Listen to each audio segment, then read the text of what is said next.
Welcome to Kitchen Table Conversations, a series of short and shareable conversation starters for those of us who have or love and support people with a complicated and beautiful brain. Here's your host, Angela Geddes. Hi, everyone, and welcome to another edition of Kitchen Table Conversations. So actually, this might be the first time you're tuning in, and for that, I'm very grateful. And for those of you who are coming back, I just so appreciate the support, so appreciate the interest and your commitment to bringing home some of these really important conversations back to your kitchen tables and within your circle, because we do know that that's where the most meaningful learning takes place. And so once again, thanks so much. And if you do have any suggestions or any topic areas that you'd like me to cover, I really appreciate hearing from you and do incorporate the feedback into these sessions. So I'm going to focus today a little bit around some of my most recent experiences. So I have been in this social work field for quite some time and really honored to do the work and to walk alongside so many really creative and compassionate and resilient individuals and family members. And we're just seeing that the need for mental health services is not decreasing. And so the last little while, I've been spending a lot of time trying to raise awareness and build capacity and skills. I'm even developing some training myself to try to help increase skills and capacity and competence and also confidence in the ability for frontline practitioners to be able to kind of identify and screen and put people on the path of really helpful and relevant support. So we've been busy. I've just been kind of reflecting. And in the last month, I've attended 3 conferences and participated in each one in our effort to kind of build skills. And I'm really honored that I am able to share what I've learned over the last 25 to 30 years. But a little reflection, I just came back from the Children's Mental Health Ontario conference. So prior to that, in October, it was the London Region FASD conference, where I was able to host a panel of lived experience, which was amazing to hear about, how prenatal alcohol exposures have impacted the lives of individuals and families, and, the benefits of early identification, the benefits of assessment, and the benefits of a system that is more inclusive of their very complex and unique needs. So that was lovely.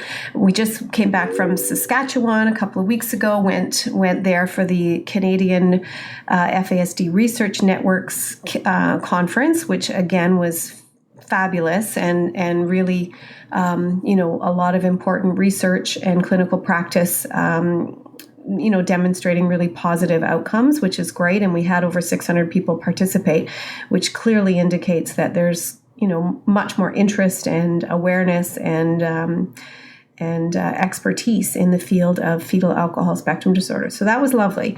And then I decided to apply to present at the Children's Mental Health Ontario conference.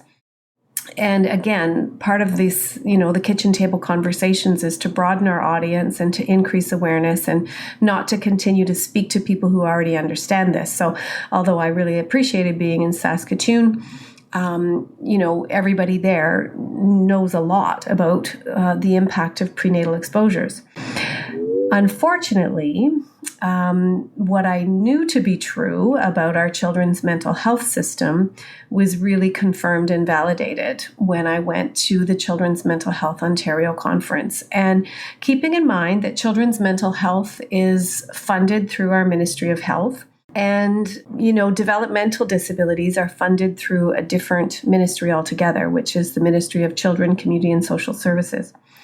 So right there's a bit of a blip. Like I've always said, fetal alcohol spectrum disorder is misunderstood, and it doesn't fit neatly anywhere because it is a developmental disability and often includes mental health conditions. But the treatment has to be a little bit different, right? So anyways, what my point is, when we're talking about children's mental health, we don't include prenatal exposures. We focus on adverse childhood experiences, which is obviously really, really important. There was a big push on infant mental health, and that was actually the only discussion that I participated in where fetal alcohol spectrum disorder or the effects of prenatal alcohol or prenatal exposures was even discussed in terms of infant mental health. So infant and children mental health. So we know that 25% of all children entering the school system are at risk of behavioral and mental health issues. Those statistics come from 2002. We don't have any updated statistics, but it was clearly evident that in all of the research that's been done recently and all of the talks that, agencies are seeing a higher need for children and youth and mental health issues. So those numbers are not going down. We have to ask ourselves, why are these numbers not going down with the investments in things like early years programs, early on centers, screening tools, and agencies that are supposed to be involved in some of this early intervention and prevention initiatives. But clearly they're not working if our needs are increasing. So we do have to go back to social determinants of health, and we have to address things like poverty. So years ago, when I worked at the Community Health Center down here in West Lorne, I took some training focusing on poverty issues, and it was called Bridges Out of Poverty. And at that time, I learned that when families are really struggling financially, people's IQs can actually decrease by up to 10 points while they're in this chronic level of stress and, just trying to figure out how they're going to get their basic needs met for not only themselves, but for their children. So none of us can afford to lose 10 points, but that does impact our ability to plan and to stay organized and to stay focused and to concentrate when we're feeling, that kind of stress every single day. So poverty is a big thing. Housing insecurity is obviously a big thing. Education and lack thereof and employment issues are obviously huge indicators for ongoing mental health and family disruption and problems. So housing and food insecurity and those kinds of basic needs clearly have to be better addressed by our society. And that's not getting easier. I mean, our rent rates and our people who are trying to purchase homes and that kind of thing. I mean, we just know we're in a bit of a housing crisis without question. But then we also have to talk about, intergenerational trauma and mental health conditions that have gone untreated and that result in so many cases with people self-medicating. And so we see the impact of addictions and mental health, but what we're not seeing is that lots of times the predisposition to addiction is formed due to prenatal alcohol exposures that are often compounded by family disruption and trauma. So, again, I'm at this conference and nobody's talking about the white elephant in the room, which are prenatal exposures of all kinds, and in particular alcohol.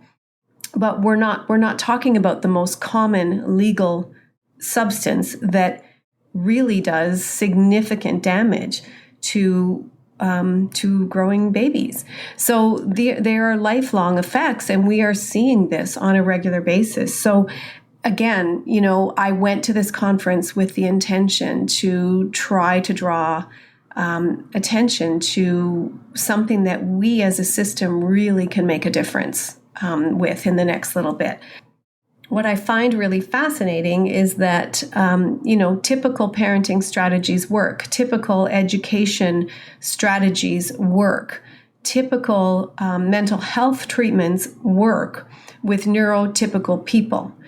The problems that we're experiencing go far beyond parent-child relationship issues.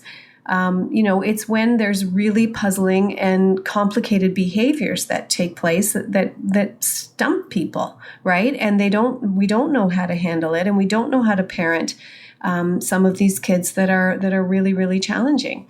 And so, a lot of the focus on Children's Mental Health Ontario is now including autism, and that's due to parental advocacy and political will, which I'm so happy about, but I'm finding it so fascinating that there's so much emphasis on autism treatment and supports and ADHD treatment and supports, and both of which can be linked, many cases, to prenatal exposures. So, and they're often misdiagnosed or a part of the overall picture that has resulted from fetal or from prenatal alcohol exposures. So lots of times as the clinic coordinator in London here, we saw kids who were diagnosed with autism who also had FASD, or maybe it was FASD, but it was misdiagnosed, but we never took that diagnosis away because that's where the services and the financial support is found within. So had a conversation with a presenting group where the focus again was on these complex behavioral problems and linking towards, again, ADHD and autism. And so I had a question around, given that the prevalence rates of fetal alcohol spectrum disorder are more than autism spectrum disorder, cerebral palsy, Tourette syndrome, and Down syndrome combined, what are we doing in order to be more inclusive of this condition and to be able to screen and identify in a good way? I was immediately shut down.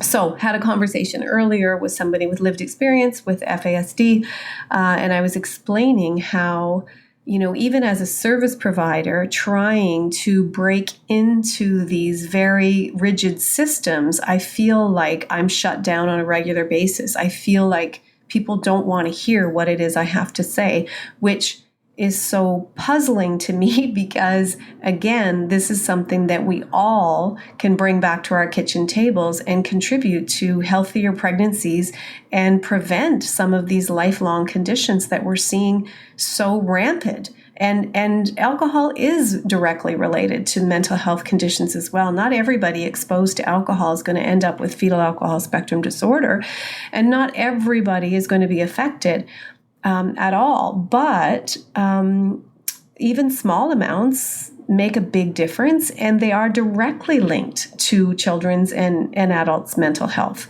And when children experience adverse circumstances as little people, if they're struggling with behavior, their risk of mental health conditions as adults is like astronomically higher.